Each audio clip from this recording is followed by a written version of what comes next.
this video, I'm gonna explain how to use Ideogram for creating AI-generated images for free.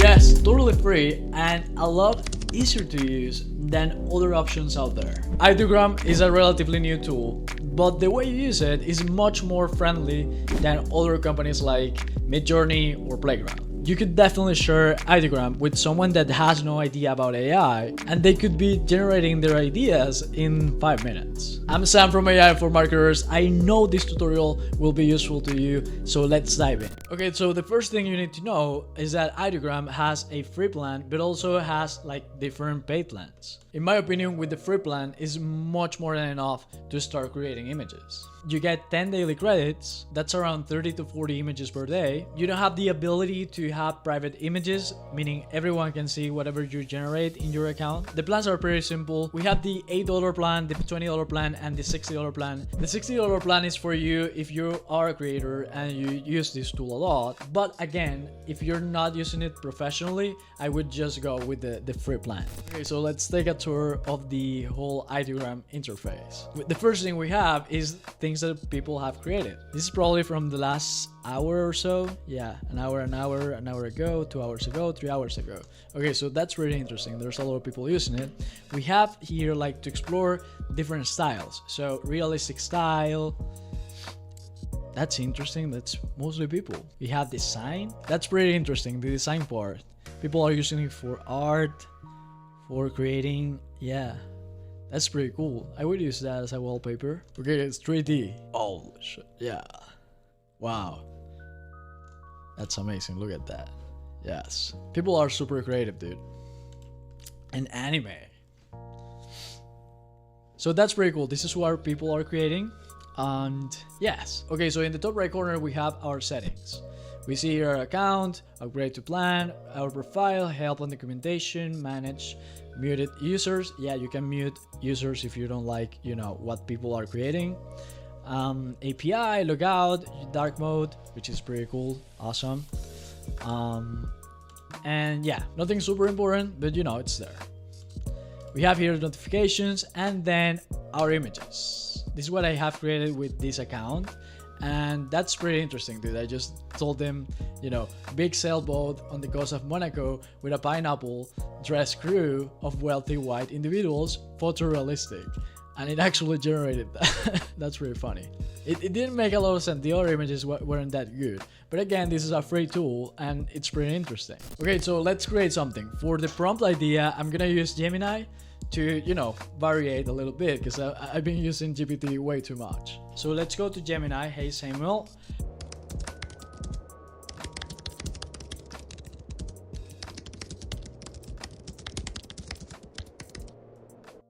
Okay, so we have it there. Let's try that. We now have our prompt and let's try it there. A young woman dressed in traditional alpine attire is standing on a mountain peak overlooking the majestic Swiss Alps. Snow-capped mountains, vibrant wildflowers, and a clear blue sky complete the scene. Now, I want that to be in a specific style. So what I would usually have to do in Midjourney, for example, is tell in the prompt the style I want. And that's great if one, you know how to do it, and two, you have the knowledge of these different artistic or different styles of creating an image. But for most people, they would love to have, you know, basically templates on how to create images. And that's what we have here. Realistic, design, 3D, and anime. So I want this to be in anime style. But also, just so you know, you can just add, you know, anime style to the prompt and it would do the same thing. Now, here's something interesting about Ideogram, and that is the magic prompt option. So if you write a no super clear prompt, the magic prompt tool will help you autocomplete that prompt. We're gonna leave it off because we're already using Gemini for that, but just so you know, it's there. Also super interesting from the interface, you have the aspect ratio. I don't know how to say that, dude. Hey Siri, can you spell radio? It's gonna spell right here. Okay, here's Apple Music. Okay, what's super interesting about the aspect ratio tool is that not only we have the option to do basically anything we want with the aspect ratio, like you have here every single option on portrait and landscape, and also square, of course. But also, like, the difference between this and Midjourney is a lot, because in Midjourney you have to create the aspect ratio, basically coding it.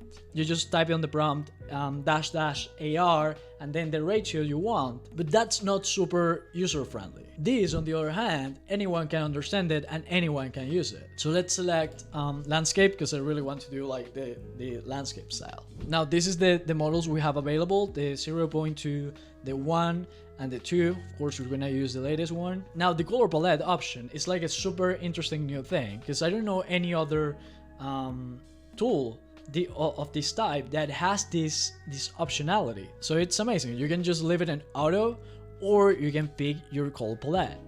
I want to pick it. I'm gonna use this one because I really like those colors. Melon. It's like a watermelon, right?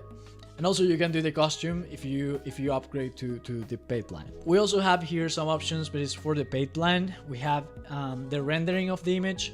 You want it either to have the highest quality or to be the fastest. We now only have the default option, but usually you know would want the quality image to be the one that displays. Then you have the seed number, and I'm gonna explain what that is. Every image generated by AI has a seed number, and that's basically the number that identifies that image. So if you want your new image to be related to another one, and not related like cousins, but more like, you know, original, and this is super inspired on this one, you would use the seed number from this one to make it super related to the new image. I hope that was clear enough. Again, if you're not super advanced in using these tools, I wouldn't worry about it. Negative prompt is a super cool option to have. You can basically tell the image generator what you don't want your photo to look like. So for example, I'm doing it here with anime style, so I wouldn't like the picture to be photorealistic. So I would put photorealistic in the negative prompt section. But yeah, let's try this. Generate. Okay, it's generating. 3% complete. That's so cool, dude. That's super fun. What you can see here, like, it's basically the exact same thing I envisioned. That's so cool, dude.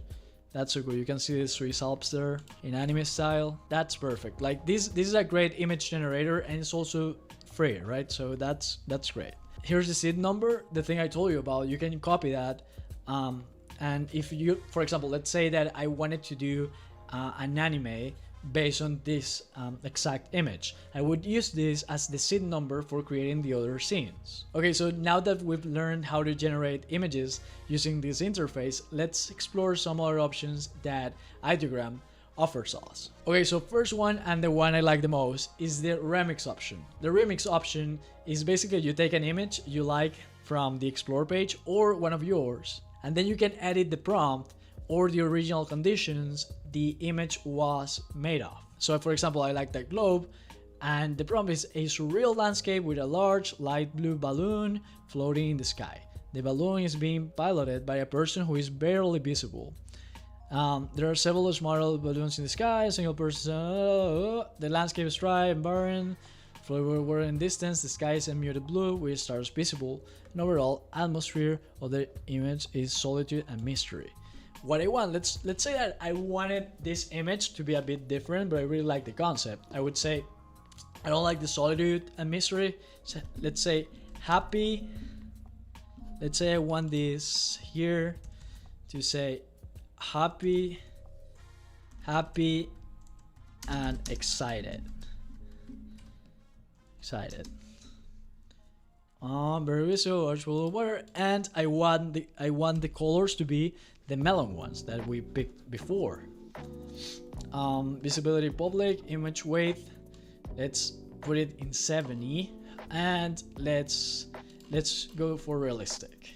Okay, remix, are you ready? Let's go. Okay, so there it is. It changed a lot from the original one, and also it didn't erase the original colors, it just added a new tonality, right? And you can see that the general style of this image with the stars and the other balloons is like, you know, happier and more excited than the last one. So that's a remix tool. I really like that. The other tool we have, but this is a paid option, is the upscale tool. So it's basically to make the image bigger. But by the way, if you need that, you can just Google upscale image AI, and there's like 1,000 of those for free.